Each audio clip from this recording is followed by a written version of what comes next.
Tom Curran's Patriots Talk podcast is presented by FanDuel Sportsbook. Make every moment more. Hey, what's up, everybody? Welcome to Tom Curran's Patriots Talk podcast. Joined, as always, by Phil Perry on the next Pats podcast. You'll be getting this as well, so we're doubling you up. Let's put a bow on the Patriots 2023 draft, which also, Phil, in many ways, it ends the player acquisition period for this offseason. The team is the team. There might be some tweaks. There might be a Devontae Parker stray. There could be a Cam Newton coming through the door. But generally speaking, done. These are the guys. What's your take on the weekend specifically?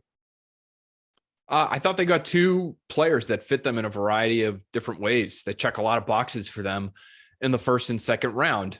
I think the third round and on, I wouldn't be stunned if Patriots fans are wondering about the Patriots' approach there. And I can tell you, league people feel the same way. It's sort of scratching their heads about the Patriots not taking an offensive player till the fourth round. The Patriots not taking a tackle, not taking a pass catcher until the sixth round. So if you've got some issues with this draft class, know that you're not the only one. But I do think they got better defensively. And there's certainly an argument to be made that in your division where you're facing a lot of great offenses, one way to try to combat that is with good defense. I think the question from the people that I've spoken to, Tom, is the Patriots offense going to be able to stay on the field? That might help their defense as much as anything. So there's a lot of pressure on Bill O'Brien and Mac Jones to kind of elevate the whole group.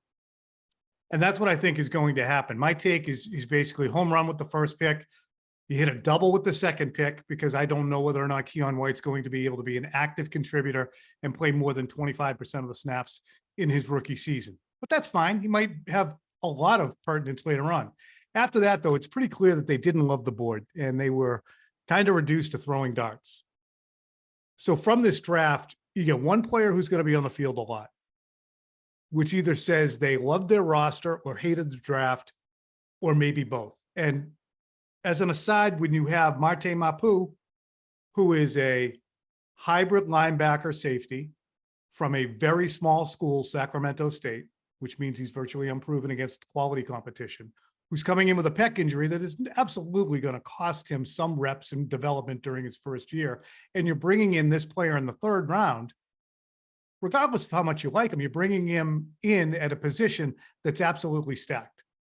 Peppers, Duggar, Phillips, Jalen Mills, Joshua Bledsoe was a sixth round pick 2 years ago. He's a safety. So there's a lot of players sitting there. Already in the third round, you're taking guys who are very, very, very remote chance of contributing in the regular defense in the first 2 years. So the defense gets profoundly better with the first pick. Why this draft is totally linked, in my estimation, to Christian Gonzalez development. My quibble was no trade up. And you and I have talked about this. They got 12 players on their team from a below average class. 2 of them are specialists when there were still plenty of position players on the board. If the Patriots were being asked to overpay to get up, then they should have just overpaid. They had a boatload of fourth round picks. They actually added a fourth round pick with their first round move back, which announces we're going to use these to move up. Now, maybe nobody else wanted to go back and add players either in this draft. It's just so funny to see 12 players selected, 2 specialists, and they're hiring apprentices in the third round. But again, as opposed to the Duggar draft, and he ends up being a terrific player from 2020, as opposed to so many drafts we've seen, Christian Gonzalez will have most likely and quite hopefully the most profound rookie impact of any player since Gerard Mayo. Talk me off that if I'm incorrect. Oh boy. I mean, I do think it's a I'm not saying high bar there because the I'll never forget week 1 of the 2012 season, Chandler Jones and Dante Hightower combining for a strip sack scoop and score. It was and big. Saying, wow.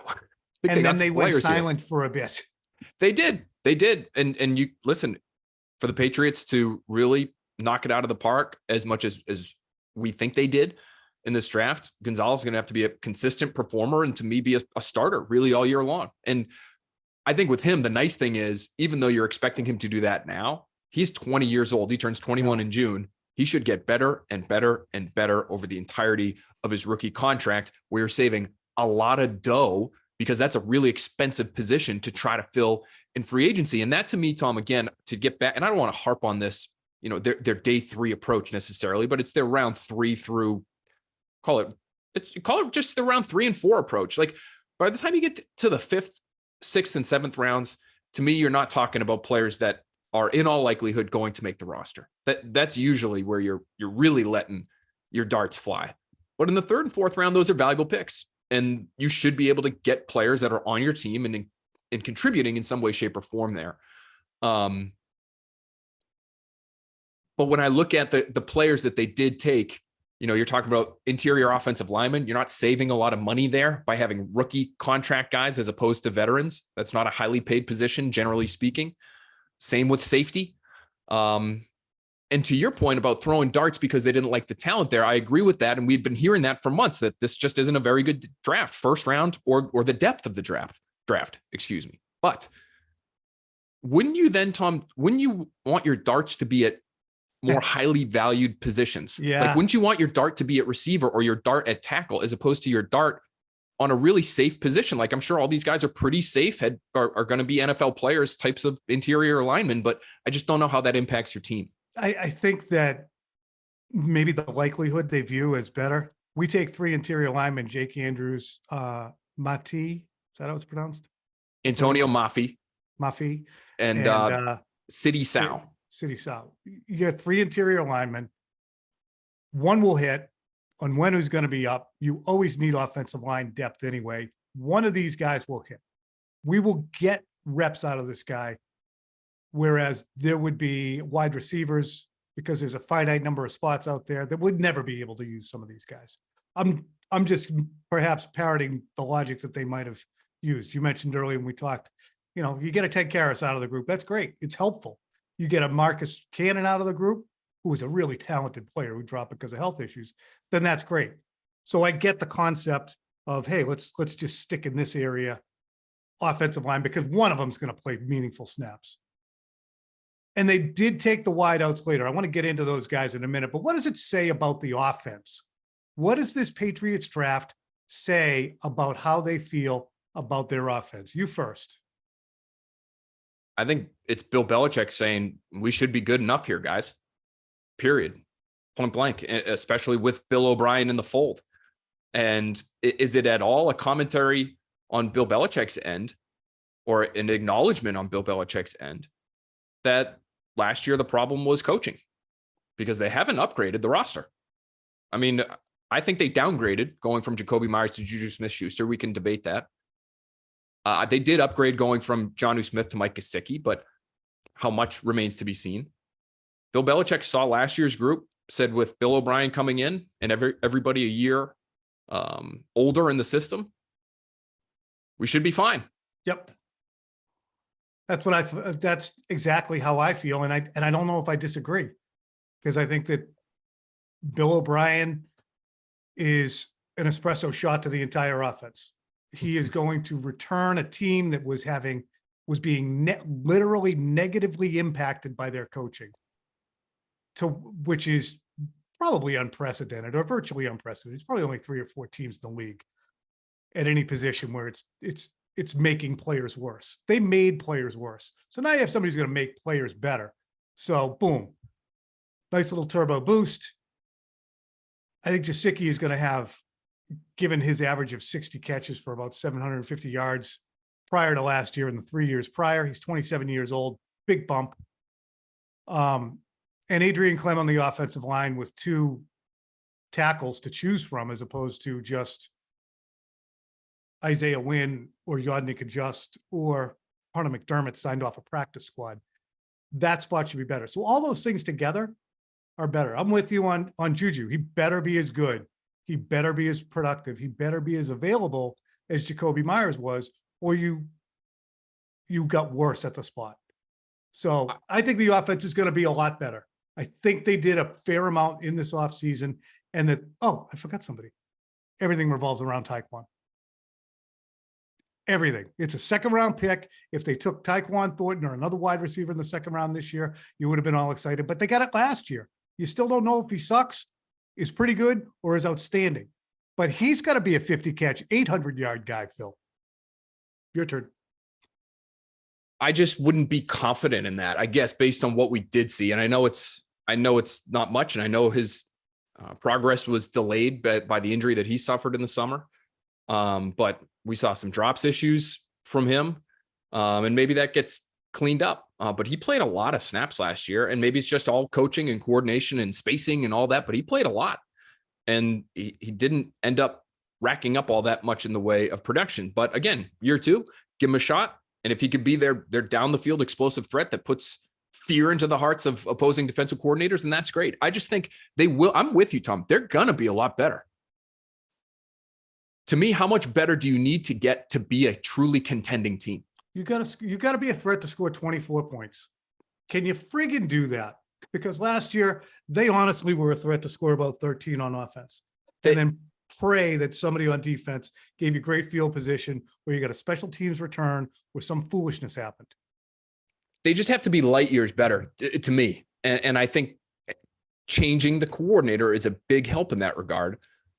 But I just look at their weapons relative to the other contenders in the NFL, and they just, in my opinion, they do not stack up, and throw the quarterback into the equation there too, because I don't know if I'm blown away by what Kansas City has, but they have the best quarterback in the world. So, you're sort of operating in different, on different paths there. So that's all I would say is they had a chance, I think, to at least try to make a meaningful upgrade offensively, either at tackle or at receiver, 2 of the 3 greatest positions of need in this year's draft. And they really didn't address either one until the 6th round. Everything has a price. Everything can be bought. For the Patriots to go from, again, if they loved Keon White so much that they sat there at 46, I mean, do you think if you're sitting there and the Patriots are at 38 and they're like, Keon White's still there, Tank Dell's still there, do we want to go up and get either of these guys? I mean, I would imagine they were making an earnest effort to get the hell up. We saw reported they were having conversations with Baltimore for the 32nd overall pick, first in the 2nd round, according to Jeremy Fowler. It was obvious in Matt Groh's comments that they were looking to move up. So what I would love to know prevented them from moving up. Now, I'm sure that we'd get, a semantic tap dance from the Patriots. Bill Belichick or Matt Groh takes 2 to tango. Okay, but was there hey, let's blow them away with 4th round picks. Let's give them 2 fourths and a third next year. Let's go fucking crazy here and see what we can get to get this guy. Because the rest of the draft sucks. And we're just standing here with, as Felger would say, our Schmenzer in our hand, trying to find guys at Sacramento State who float our particular boat because of the way they hit. I'd love to know, did they draw a line in the sand of we're not going to overpay because we value draft picks and it's against our principles? Or did every other team that they were talking to say, Bill, we don't want more picks. You know it. I know it. We all know it. You're going to draft a kicker because you don't like these players. Your turn. That may have been it. Although there were trades to be had, right? Like the Falcons traded up to number 38. The Saints traded up to the first pick on. I'm going to take a look at that while you say that. I'm going to see what the Falcons gave up. They gave up a 4th round pick, I believe. I believe it was 110 and 44 for 38. The Patriots could have done that. They're at 46. So you give up your 4th rounder. I think they had 107. Maybe you could have given up 107 and 46 to get 38. I don't know. Tom, then if you give up 46, you're not going to get, well, you would have gotten Keon. Well, so here's the thing. Here's the thing, Tom. If they trade up in the 2nd round, aren't they drafting Keon White, who they were considering at number 14 overall anyway? That to me would have been the problem, would be that you would make that move and then you would take the guy. Listen, and again, good for them that they got at 46 a player that they saw as worthy of potentially 14 or 17.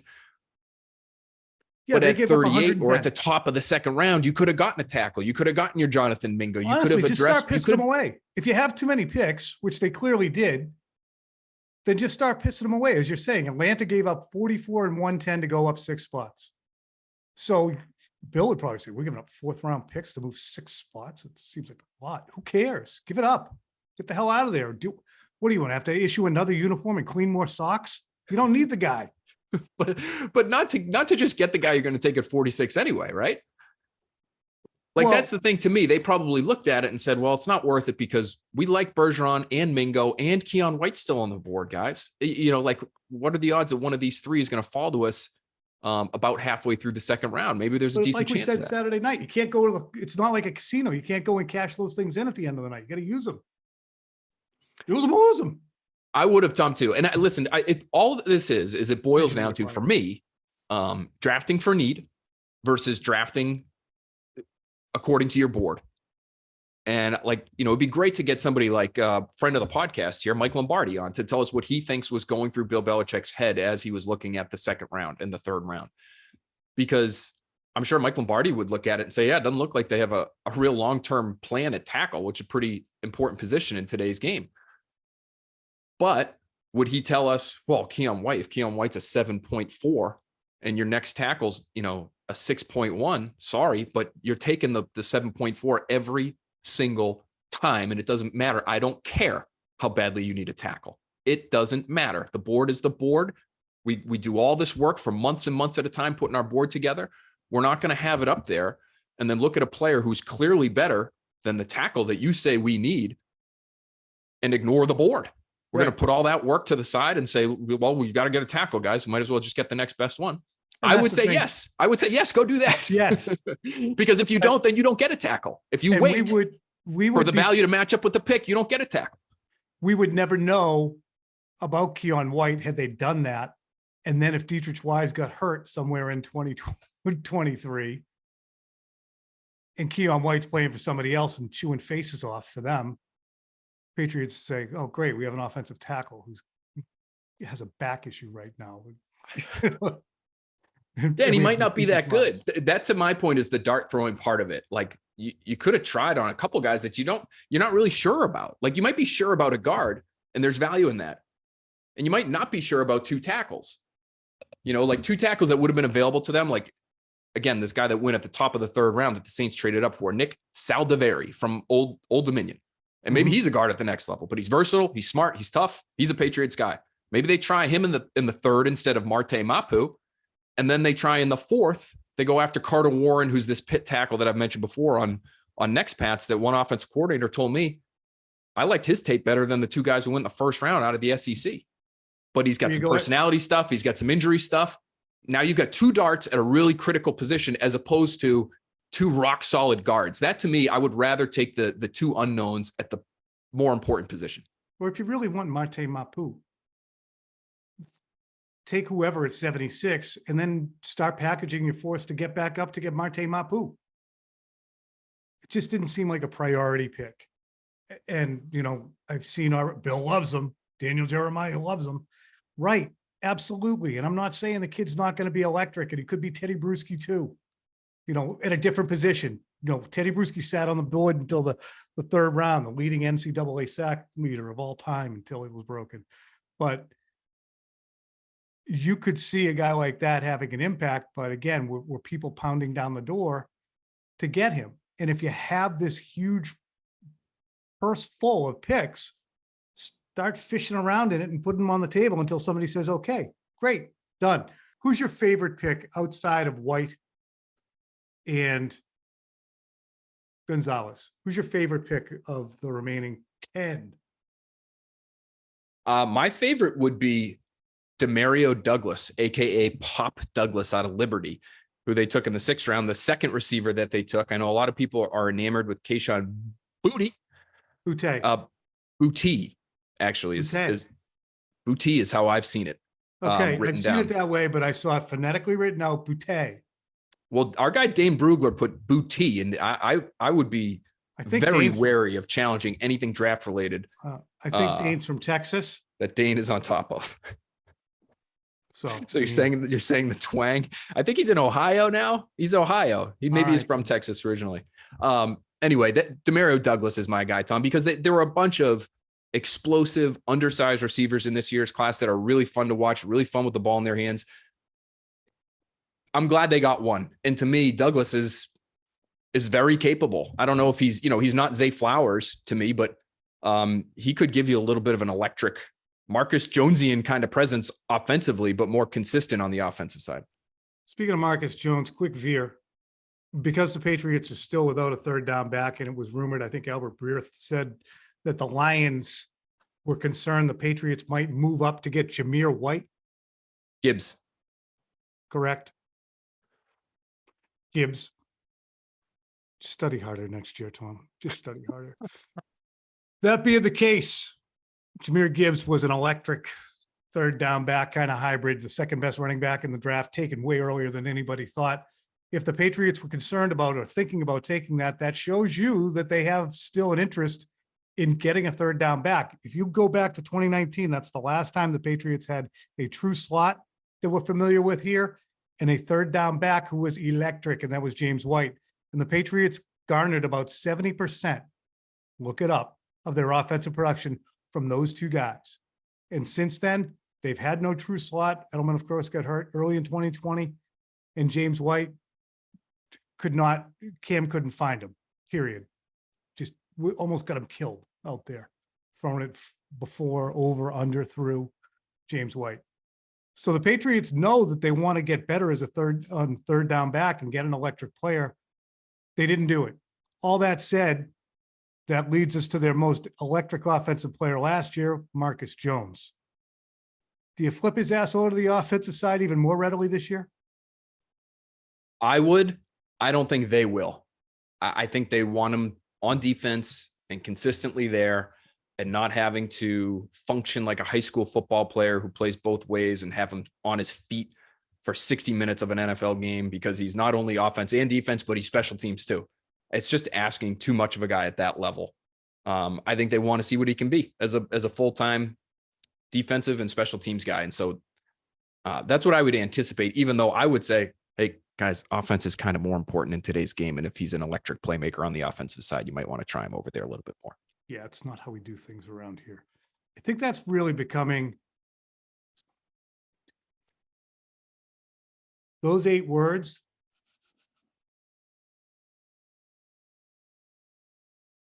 It's overstating it to say they'll be the epitaph for Bill Belichick's final decade in the league, but it's tough. Like, again, the Keon White, 286, runs a 4, whatever, Phil, 6'5", chiseled from stone.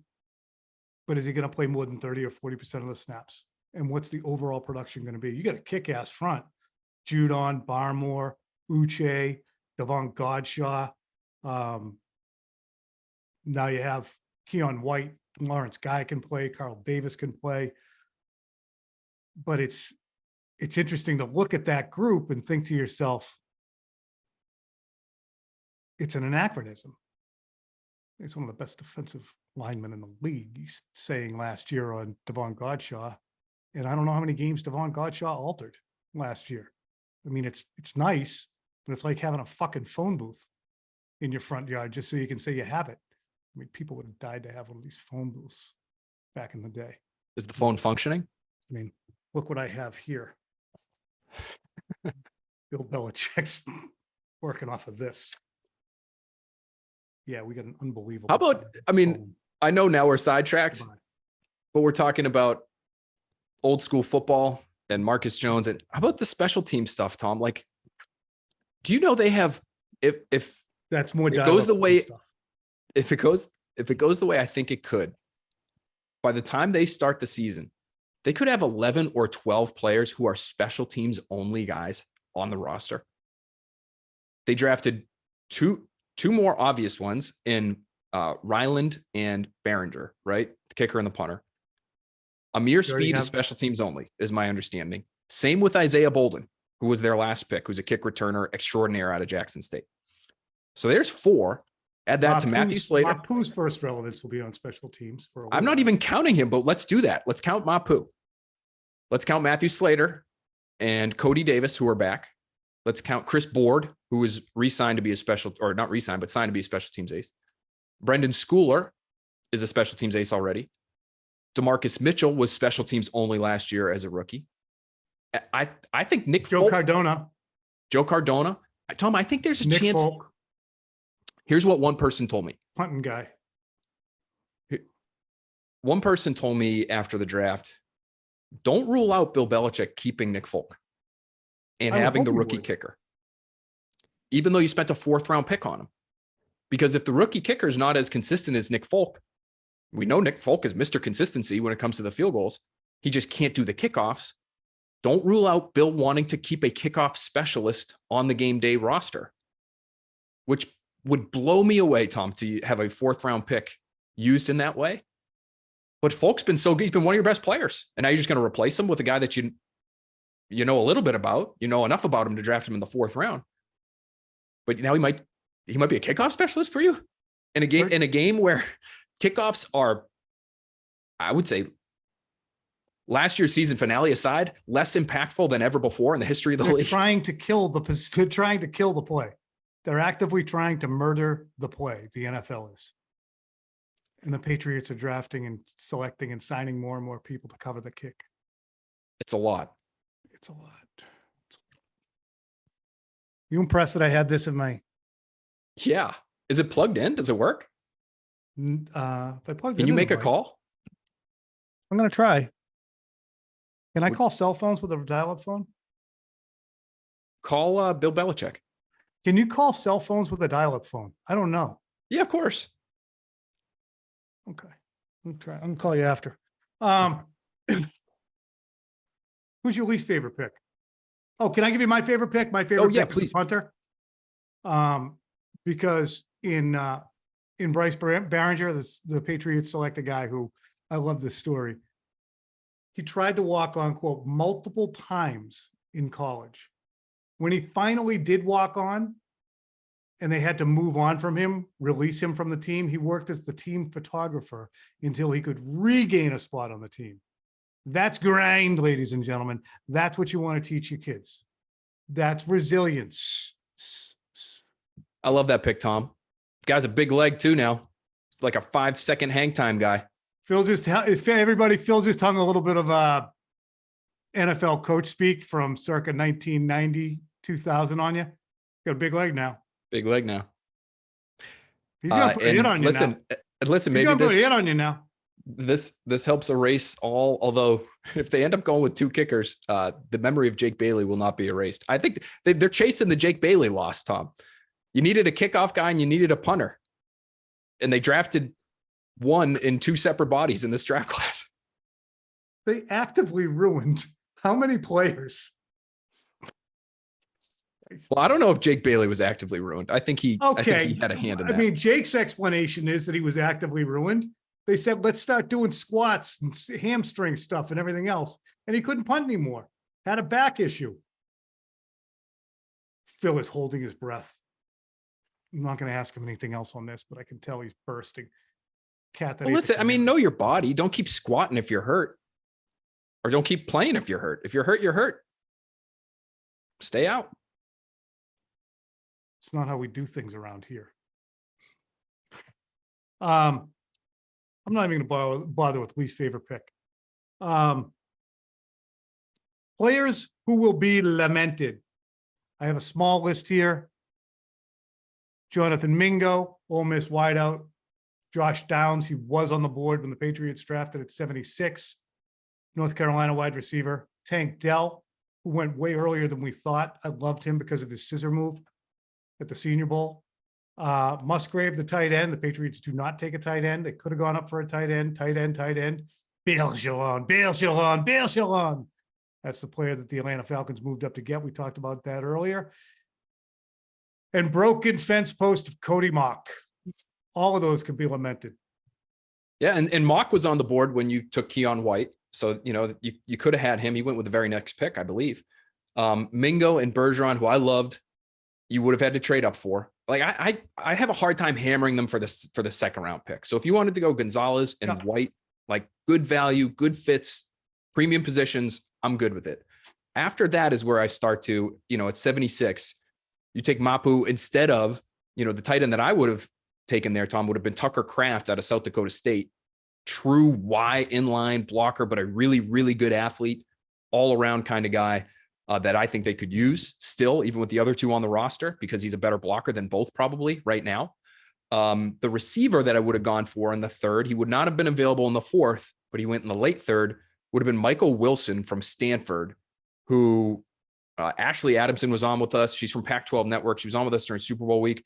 She loves this guy. He would have been a character fit, no question. Jim Nagy was comparing Michael Wilson to Davante Adams before the draft began. That was his sleeper of the draft because he lit it up at the Senior Bowl, and he was great because he was healthy. The only issue with him is he had some injury issues at Stanford. He actually made a visit to the Patriots too, top 30 visit before the draft, but was hurt and fell to the third round. But I really liked him. I would have given him a try at 76 overall. So which of the two wideouts, Boutte or DeMario, have a better chance at moving the needle for the Patriots? I think it's honestly, it's DeMario. Now, if you're getting the Kayshon Boutte from 2020, then it's Boutte. Boutte was thought to be a first round pick, about a year ago, and he had a bad 2022. He's coming off an injury. Did not, it sounds like, get along with the coaching staff from what I have heard, hearing from somebody who is on that LSU staff. I talked to a couple teams that were looking at receivers, Tom, and drafted receivers that did not look at Kayshon Boutte in this year's draft class. They were not Didn't interested. look at Boutte? No ganders at the Boutte. Not even a peek. You've now convinced me that it's Boutte when I know it's Boutte. Either way, I just they wouldn't look at So, Boutte at all. I just look at it. I know I put out a tweet that people took What a very simpleton, much huh? offense to, where I said he's not a great athlete because he tested like a poor athlete. He hit a 20. You might have the same vertical as Kayshon Boutte did at the combine this year, a 29-inch vertical. You think you're exceeding that? Absolutely not. Not at this point. I've tried that here and there. I'm topping out around. If I can get 24, I'd be surprised. Well, Ted Johnson, I was on the radio with Ted Johnson 18. on Sunday at about About 250 pounds out of Colorado in the mid 90s. Had a 34-inch vertical, and he was about 60 pounds heavier than Boutte. So he's just. You said that was your vertical, Phil. You said you. No, I wouldn't be. I wouldn't. I think I did get a 28 back in the day at BC High. They did have the little vertical jumping pad that like somehow times how long you're off the pad or something. Oh wait, I was doing it up at Gillette. Remember last summer? Oh yeah. What'd you get for that? I think I was getting over 20, 21. I would hope. Yeah, I would definitely think so. I'm 55, Phil. Yeah, 21 though. You could do. You're an athlete. So anyway, I have questions about how great a mover he is at this point. I have questions about how he's going to fit in the program, what kind of pro he's going to be. There's all sorts of red flags with him. It's why he dropped to the 6th round. So I would go with Pop Douglas here in this question. Do you know what Mayo's vertical was? I bet it was really good. I bet it was 36. Nope, 32. Oh, that's not very good. You Nope. have to get after that guy about it next time we see him. Let's see what Devin. We're going to have Devin McCourty on Quick Slants tomorrow, guys, so he can tell us what we're getting wrong, which is what he loves to do. So get ready for that. Is he going to be big on the special teams additions, you think? He'll be 36 for McCourty, which is only in the 52 percentile. Yeah, 75 percentile with the thing. I mean, With the, Christian Gonzalez budget. was almost 42, I believe, right? Was he 41 and a half? Leon Hall. Oh, spider thing. Duke Dawson had sick numbers. Duke Dawson's spider was ridiculous. Was The it? Spider chart, yeah. So Duke Dawson's spider chart. No, it wasn't. What am I talking about? I don't think he No. tested. I thought he was dealing with an injury. I don't think we had test numbers on him. No, I'm totally wrong. Oh, I guess he was a comp. Keon, Oh. you want to see a crazy spider chart? Go look, see if you can find Keon Crossan, if they did his pro day numbers. He's one of the best athletes they ever drafted. Why didn't he play here anymore? No, Keon Crossan, I think, is in Houston though with Nick Caserio. Yeah, why didn't he play here anymore? Oh, I think they released him probably to keep another special teamer at some point in time. Folks, we have, upcoming media availability this week. Tuesday, we got Juju at about 1:00 and Mike Jasicki Thursday, May 4th. Folks, Thursday, May 4th, you will not be receiving a Tom Curran's Patriots Talk podcast. I am going quiet for the remainder of the week after tomorrow, and I will return next week, and we will be on a 1 pod a week schedule. 1 pod a week schedule. Of course, we'll kick it back in July. Heavy as the Patriots 12-5 season launches. But anything else we need to hit? Which wideout has a better chance of moving the needle? Malik Cunningham thoughts? Any thoughts on Malik? I love it. Give yourself something at the position that you don't have, Tom. Fast as hell. And all these weeks where they're preparing for mobile quarterbacks and they have to have Lynn Bowden or Jacoby Myers or some other receiver who can throw the football be like the scout team quarterback, that's got to get old after a certain point in time. So you would think Malik could do that if he's on the team. It does sound like and I'm forgetting which reporter reported this, but it sounded like he was open to a position switch. So maybe we see him play some receiver in the spring and summer. That would be interesting as well. Patriots also reportedly spent a crap ton of guaranteed money for an undrafted player, $200,000 bonus. So that's good for him. I wonder if this year's draft, this is just an aside and then we'll wrap it up. I wonder how much the NIL emergence impacted the draft class. We know that it impacted the quarterbacks a bit. We know that it impacted some of the Senior Bowl and Shrine Bowl invitees. But you look at this draft class, and I wonder if you have more guys staying in school because they're like, I'm going to get paid above the table here. I don't feel the need to go to the NFL right now. Wonder if that is going to be an ongoing thing, or, this year it just happened and the cupboard was a little more bare because it's the first year of it. Thoughts, Phil? Not a bad theory. I think at certain positions, Tom, this could definitely be a thing. Like I look at running back, where if you're a good college running back, you're a star in your college town. And whereas if you enter into the draft, who knows if you even get drafted, depending on who you are, right? We just saw 2 go in the first round. So I'm not saying the stars of the stars are going to have issues as far as this goes.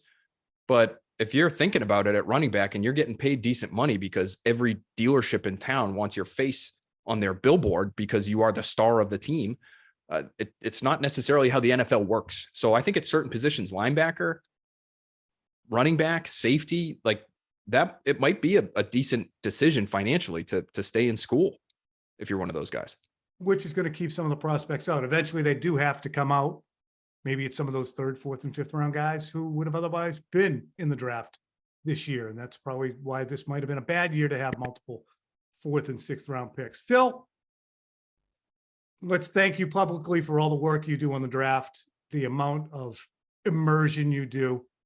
There was a point in my life where I said, I can't continue using all this hard drive space in my brain for guys who they don't even look at. And Phil said, I'll do it. And Phil, thank God, has.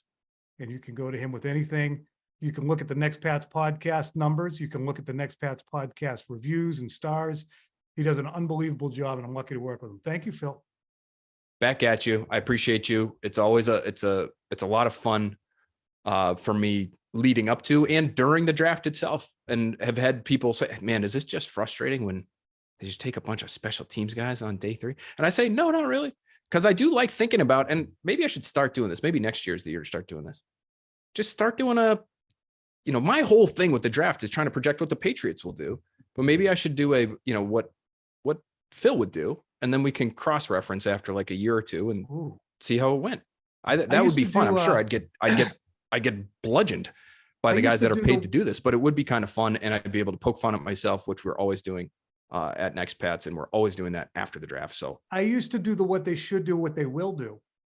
And I had Tyler Lockett, Sterling Sharp, whatever. Sterling Sharp? You haven't been at it that long. Sterling Sharp. I need a couple days off from the golf course with my buddies from college now in Florida, and I'm going to take them. Love it. See you guys.